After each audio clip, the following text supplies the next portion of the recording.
Hello दोस्तों, आप कैसे हैं। और मैं विजय कुशवाहा और आप देख रहे हैं बजरंग बेज भंडार यूट्यूब चैनल। और आज हम बात करेंगे ग्वार की खेती के बारे में।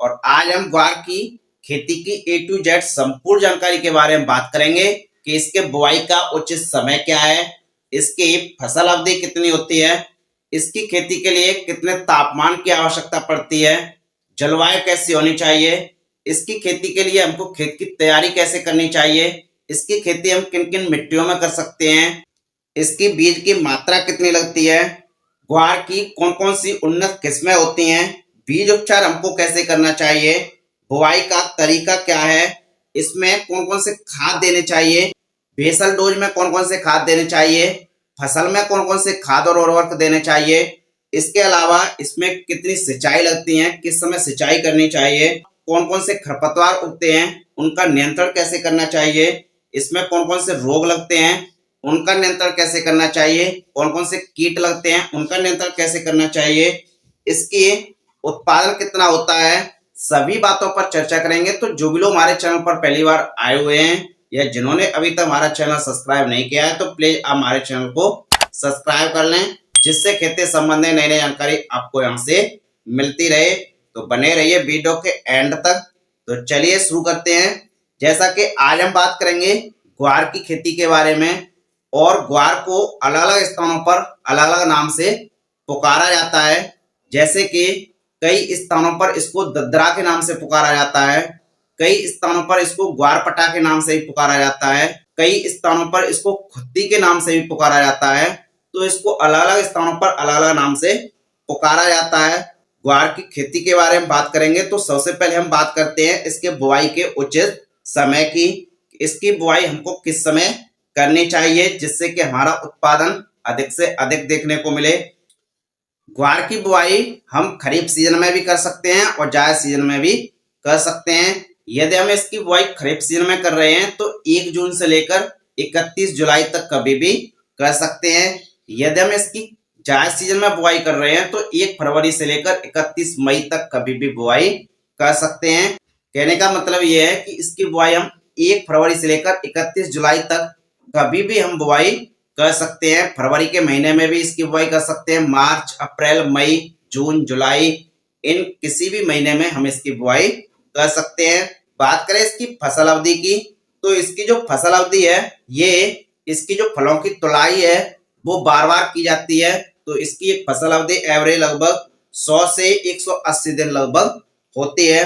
बात करें इसके उचित तापमान की तो ग्वार की खेती जायद और खरीफ सीजन की फसल है, तो इसके लिए अधिकतम तापमान की आवश्यकता पड़ती है। एक एवरेज लगभग 20 से 35 डिग्री सेंटीग्रेड तापमान की आवश्यकता पड़ती है और इसके लिए गर्म, नम, आर्द्र जलवायु होनी चाहिए। बात करें मिट्टी की कि इसकी खेती हम किन किन मिट्टियों में कर सकते हैं तो ग्वार की खेती है आप दोमट मिट्टी, बलुई दोमट मिट्टी, हल्की चिकनी मिट्टी, हल्की रेतीली मिट्टी, काली मिट्टी, इन सभी प्रकार की मिट्टियों में आप इसकी सफलतापूर्वक खेती कर सकते हैं। और मिट्टी ऐसी हो जिसमें जल निकास की अच्छी व्यवस्था हो और जिसका पीएच मान 5.5 से 7.5 के बीच में हो और कार्बनिक या जीवांश पदार्थ की मात्रा अधिकतम हो, ऐसी मिट्टियों में आप इसकी सफलतापूर्वक खेती कर सकते हैं। बात करें खेत की तैयारी की तो जब भी हम ग्वार की बुआई करते हैं उससे लगभग 15 से 20 दिन पहले हमको खेत में सड़ी हुई गोबर की खाद का इस्तेमाल करना चाहिए। यदि हम सड़ी हुई गोबर की खाद का इस्तेमाल कर रहे हैं तो लगभग 10 से 12 टन प्रति एकड़ के हिसाब से सड़ी हुई गोबर की खाद का इस्तेमाल करना चाहिए। उसी के साथ साथ ट्राइकोडर्मा 3 से 4 किलोग्राम प्रति एकड़ के हिसाब से इस्तेमाल कर सकते हैं। उसके बाद इन खादों का प्रयोग करने के बाद आप खेत में तुरंत जुताई कर सकते हैं। बुआई करने से पहले लगभग 4 से 5 दिन पहले आप खेत में पलेवा कर सकते हैं और पलेवा करने के बाद जब आपके खेत में जुताई के लिए उचित नमी हो उस समय हमको कुछ खादों का प्रयोग करना चाहिए, कुछ रासायनिक खादों का प्रयोग करना चाहिए। जैसे कि डीएपी 30 से 40 किलोग्राम प्रति एकड़ के हिसाब से, पोटास 25 से 30 किलोग्राम प्रति एकड़ के हिसाब से, एसएसपी 80 से 100 किलोग्राम प्रति एकड़ के हिसाब से। उसी के साथ साथ हमको किसी एक कीटनाशक का जैसे कि कार्बोफ्यूरॉन 3% सीजी फॉर्मुलेशन में आता है उसका आप 5 किलोग्राम प्रति एकड़ के हिसाब से इस्तेमाल कर सकते हैं और इन सभी खादों को मिलाकर खेत में बिखेर कर और जुताई कर सकते हैं और अंतिम जुताई के बाद पाटा लगाकर खेत को समतल छोड़ सकते हैं। इस तरीके से आपका खेत बुआई के लिए तैयार हो जाता है। या फिर आप बिना पलेवा के भी इसकी बुआई कर सकते हैं, आपको पलेवा नहीं करना है और सूखे खेत में ही आपको जो भी हमने इनके खादों का विवरण बताया है उन खादों का प्रयोग करके खेत में बीज को बिखेर कर और क्यारी कर और आप खेत में सिंचाई कर सकते हैं। इस तरीके से भी आपके खेत में जो बीज का जर्मिनेशन है, जो अंकुरण है, वो भी अच्छी तरीके से हो जाता है। बात करें बीज की मात्रा की, ग्वार की खेती के लिए लगभग 5 से 7 किलोग्राम प्रति एकड़ के हिसाब से बीज की आवश्यकता पड़ती है। बात करें उन्नत किस्मों की, तो इसकी अलग अलग स्थानों पर अलग अलग किस्में आती हैं, जैसे कि नाव्या वैरायटी जो कि कलश सीड्स की आती है, NS 662 क्लस्टर बीन्स जो कि नामधारी सीड्स की आती है, मानसी जो कि VNR सीड्स की आती है, देसी माधुरी जो कि रामगिरी की आती है, स्टार 610 जो कि स्टार एग्री सीड्स की आती है, राधिका जो कि कार्तिक सीड्स की आती है। तो अलग अलग स्थानों पर अलग अलग किस्में लगाई जाती हैं। आप यदि ग्वार की खेती कर रहे हैं, आप कौन सी किस्म लगा रहे हैं, आप कमेंट करके हमको बता सकते हैं। हमारे यहाँ पर अधिकतर जो रामगिरी की देसी माधुरी आती है वो और राधिका जो कि कार्तिक सीड्स की आती है, ये हमारे यहाँ पर अधिकतर लगाई जाती हैं। काफी अच्छा उत्पादन देती हैं और काफी अच्छी वैरायटी मानी जाती हैं। बात करें बीज उपचार की, तो हम इनके बीजों को मार्केट से लेकर आते हैं और यदि आप वैज्ञानिक तरीके से खेती कर रहे हैं तो इसके बीज को मार्केट से ही लेकर आना चाहिए। ये ऑलरेडी मार्केट से बीज उपचारित होकर ही आते हैं, आपको घर पर इसके बीज के उपचार की आवश्यकता नहीं पड़ती है। यदि आप घर के बीज की बुआई कर रहे हैं, तो घर के बीज की यदि आप बुआई कर रहे हैं तो सबसे पहले उसका एक नुकसान होता है कि उसका जो उत्पादन है वो काफी कम देखने को मिलता है। तो आपको घर के बीज की बुआई नहीं करनी है, आपको मार्केट के बीज की ही बुआई करनी है। बात करें बुआई के तरीके की, तो बुआई का जो तरीका है वो अलग अलग स्थानों पर अलग अलग तरीके से किया जाता है। ग्वार की बुआई हम देसी हल के द्वारा भी कर सकते हैं, छिटकवा विधि के द्वारा भी कर सकते हैं और सीड ड्रिल मशीन के द्वारा भी इसकी बुआई कर सकते हैं। इसकी हम तीनों तरीके से किसी भी तरीके से बुआई कर सकते हैं। बात करें उर्वरक प्रबंधन की, तो जब हमने खेत की तैयारी की थी, जब हमने बीज की बुआई की थी, उससे पहले हमने जो भी खाद डाले हैं वो हमने आपको बता दिए हैं। उसके बाद जब आपकी फसल में जर्मिनेशन हो जाता है, अंकुरण हो जाता है, जब आपकी फसल ग्रोथिंग स्टेज पर आती है, उस समय हमको कौन कौन से खाद देने चाहिए। तो जब इसमें अधिकतर खाद की आवश्यकता नहीं पड़ती है, जब आपकी फसल ग्रोथिंग स्टेज पर होती है तो उस समय आप इसमें यूरिया का इस्तेमाल कर सकते हैं। लगभग 20 से 25 किलोग्राम प्रति एकड़ के हिसाब से यूरिया का इस्तेमाल कर सकते हैं। उसके बाद आप जब भी स्प्रे कर रहे हैं तो स्प्रे में आप NPK का इस्तेमाल कर सकते हैं। NPK जो कि 19-19-19 आती है, 20-20-20 आती है, उसका आप लगभग 500 से 600 ग्राम प्रति एकड़ के हिसाब से इस्तेमाल कर सकते हैं। यदि आप सिंचाई कर रहे हैं तो सिंचाई में आप 2 किलोग्राम से लेकर 3 किलोग्राम प्रति एकड़ के हिसाब से NPK का इस्तेमाल घोल के साथ प्रयोग कर सकते हैं। NPK आप यदि ले रहे हैं तो आप 20-20-20 का आप घोल के रूप में प्रयोग कर सकते हैं। इसके अलावा इसमें अधिकतर खाद की आवश्यकता नहीं पड़ती है। बात करें सिंचाई प्रबंधन की, तो जब भी आप इसकी बुआई कर रहे हैं तो इसकी आप पलेवा करने के बाद भी बुआई कर सकते हैं या फिर आप सूखे खेत में भी बुआई कर सकते हैं। सूखे खेत में बुआई करने के बाद क्यारी बनाकर आप उसके बाद तुरंत सिंचाई कर सकते हैं। उसके बाद आपको 5 से 6 दिन के अंतराल पर आपको बार बार सिंचाई करनी चाहिए, जो क्योंकि ये गर्मियों की फसल है तो गर्मियों में जल्दी जल्दी पानी की आवश्यकता पड़ती है। और जब आपकी फसल फ्लावरिंग और फ्रूटिंग स्टेज पर आती है, जब आपकी फसल में फली बनना स्टार्ट हो जाती है, फूल आना स्टार्ट हो जाते हैं, तो उस समय आपको लगातार खेत में नमी बनाए रखना चाहिए।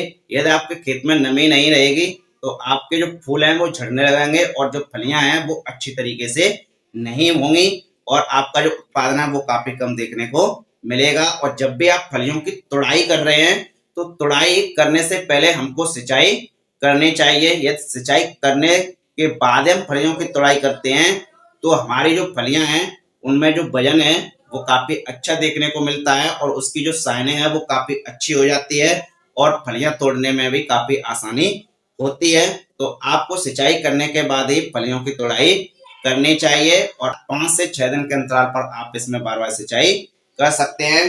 बात करें खरपतवार और उनके नियंत्रण की, तो ग्वार की खेती में कई खरपतवार देखने को मिलते हैं। उसकी रोकथाम करने के लिए जब भी आप इसकी बुआई कर रहे हैं तो बुआई करने के बाद और अंकुरण से पहले आपको पेंडमेथिलिन जो कि 30% ईसी फॉर्मुलेशन में हर्बिसाइड आता है, उसका आप 1 लीटर प्रति एकड़ के हिसाब से प्रयोग कर सकते हैं।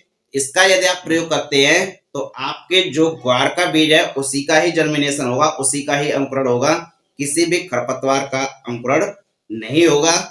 और उसका स्प्रे करने के बाद लगभग 25 से 30 दिन तक आपकी फसल में किसी भी खरपतवार का अंकुरण नहीं होगा और 25 से 30 दिन की आपकी फसल काफी बड़ी हो जाती है। उसके बाद खरपतवारों का अधिकतर प्रकोप नहीं होता है। यदि आप पेंडमेथिलिन का प्रयोग नहीं कर पाते हैं तो आपकी जब फसल बुआई के लगभग 15 से 20 दिन की हो जाती है उस समय आपको निराई गुड़ाई करनी चाहिए। उसके बाद लगभग 10 से 12 दिन के अंतराल पर आपको 3 से 4 लगातार निराई गुड़ाई करनी चाहिए। जब आपकी फसल बड़ी हो जाती है, फलियां तोड़ना स्टार्ट हो जाते हैं, उस समय खरपतवारों का ज्यादा प्रकोप नहीं रहता है और आपकी फसल सुरक्षित रहती है। बात करें रोग और उनके नियंत्रण की, ग्वार की खेती में अधिकतर रोगों का प्रकोप नहीं होता है। इसमें जड़गलन और पत्ती धब्बा रोग देखने को मिलता है। जड़गलन रोग हमने आपको पहले ही बताया। जब आप खेत देख रहे हैं, आप मिट्टी देख रहे हैं, तो मिट्टी ऐसी होनी चाहिए जिसमें जल भराव नहीं होना चाहिए। यह जल भराव होगा तो आपकी फसल में जड़गलन की समस्या काफी देखने को मिलेगी। खेत थोड़ा ऊंचा होना चाहिए और जल निकास की काफी अच्छी व्यवस्था होनी चाहिए, तो आपकी फसल में जड़गलन का रोग नहीं मिलेगा। और जब आप खेत की तैयारी करते हैं तब आपको ट्राइकोडर्मा का इस्तेमाल करना चाहिए। बात करें पत्ती धब्बा रोग की, तो इसके लिए मार्केट में कई फंजीसाइड आते हैं, जैसे कि M45 आता है, कार्बोनाजिम प्लस मैंकोजेब आता है जो कि 12% प्लस 63% अनुपात में आता है। उसका आप लगभग 300 से 400 ग्राम प्रति एकड़ के हिसाब से प्रयोग कर सकते हैं छिड़काव के समय, और इसमें अधिकतर रोग देखने को नहीं मिलते हैं। बात करें कीट और उनके नियंत्रण की, तो इसमें कई कीट देखने को मिलते हैं, जैसे कि माहू है, दीमक है, फली छेदक है, लीफ माइनर है, सफेद मक्खी है, पत्ती खाने वाली इल्ली है। तो इनकी रोकथाम करने के लिए, जैसे कि दीमक है, उसके लिए हमने आपको पहले बताया, जब आप खेत की तैयारी कर रहे हैं तो उस समय आप कार्बोफ्यूरॉन या आप पेप्रोनोल का प्रयोग कर सकते हैं। उसके अलावा आप जब भी स्प्रे कर रहे हैं तो स्प्रे में आप कई कीटनाशकों का प्रयोग कर सकते हैं, जैसे कि प्रोफेनोफॉस 50% ईसी फॉर्मुलेशन में आता है, उसका आप लगभग 150 से 200 ml प्रति एकड़ के हिसाब से छिड़काव कर सकते हैं। यदि आप प्रोफेनोफॉस 50% ईसी का प्रयोग करते हैं तो आपकी फसल में इनमें से किसी भी कीट का प्रकोप देखने को नहीं मिलेगा और आपकी फसल सुरक्षित रहेगी। या फिर आप जो कि प्रोफेनोफॉस 40% है प्लस साइपरमेथ्रिन 4% ईसी फॉर्मुलेशन में आता है, उसका आप 150 से 200 ml प्रति एकड़ के हिसाब से प्रयोग कर सकते हैं स्प्रे के समय, तो वो सभी कीटों को कंट्रोल कर लेता है। उसके बाद बात करें फल तुड़ाई की, इसके फलों की कब हमको तुड़ाई करनी चाहिए, तो ग्वार की जो फसल है उसकी बुआई करने के लगभग 50 से 55 दिन बाद पहली बार फलों की तुड़ाई स्टार्ट हो जाती है। यदि आप सही समय पर निराई गुड़ाई करते हैं, सही समय पर यदि आप सिंचाई करते हैं, तो बुआई करने के 50 से 55 दिन बाद आपके फलियों की तुड़ाई स्टार्ट हो जाती है। उसके बाद आप 5 से 6 दिन के अंतराल पर इसकी बार-बार फलियों की तुड़ाई कर सकते हैं। बात करें उत्पादन की, तो इसका जो उत्पादन है वो आपकी देखरेख पर, आपकी लागत पर, लगाने के समय पर, लगाने के स्थान पर, मिट्टी के प्रकार पर, कई कारकों पर निर्भर करता है। वैरायटी पर भी काफी निर्भर करता है। एक एवरेज लगभग 40 से 50 कुंतल प्रति एकड़ के हिसाब से इसका उत्पादन देखने को मिल जाता है। और उत्पादन हमने आपको पहले ही बताया, ये कई कारकों पर निर्भर करता है। तो इस तरीके से आप ग्वार की खेती कर सकते हैं। यदि आप जायद सीजन में ग्वार की खेती करते हैं, यदि आप इसकी अगेती खेती करते हैं, यदि आप इसकी फरवरी के फर्स्ट वीक में इसकी बुआई कर देते हैं, तो इसमें काफी अच्छा उत्पादन देखने को मिलता है। और इसकी फलियों को यदि हम मंडियों में ले जाते हैं तो काफी अच्छे भाव हमको देखने को मिलते हैं। उस समय हमको 100 से 150 रुपए प्रति किलो के हिसाब से भाव देखने को मिल जाते हैं। तो काफी अच्छे इसके भाव रहते हैं। यदि आप ग्वार की खेती कर रहे हैं तो आपको अगेती खेती करनी चाहिए, काफी अच्छा इसका उत्पादन देखने को मिलता है। यदि आप इसकी खरीफ सीजन में बुआई कर रहे हैं तो जुलाई में आप इसकी बुआई कर सकते हैं, और जुलाई में यदि आप बुआई करते हैं तो उसके फलियों की तुड़ाई अगस्त और सितंबर में स्टार्ट हो जाती है। तो उस समय भी हमको काफी अच्छा उत्पादन देखने को मिलता है और काफी रेटें अच्छी हमको देखने को मिलती हैं। तो आप ग्वार की खेती कर सकते हैं और इससे काफी मुनाफा ले सकते हैं। ये एक ऐसी फसल है कि इसमें लागत बहुत ही कम लगती है और इसमें जो मुनाफा है वो काफी अधिक होता है। तो आप ग्वार की खेती कर सकते हैं। तो ये रही ग्वार की खेती की A to Z संपूर्ण जानकारी। यदि आपको वीडियो पसंद आई हो तो एक लाइक जरूर कर दें और चैनल को सब्सक्राइब कर लें, और वीडियो को ज्यादा से ज्यादा किसान भाइयों में शेयर भी कर दें। मिलते हैं अगली नेक्स्ट वीडियो में एक नई जानकारी के साथ। जय जवान जय किसान।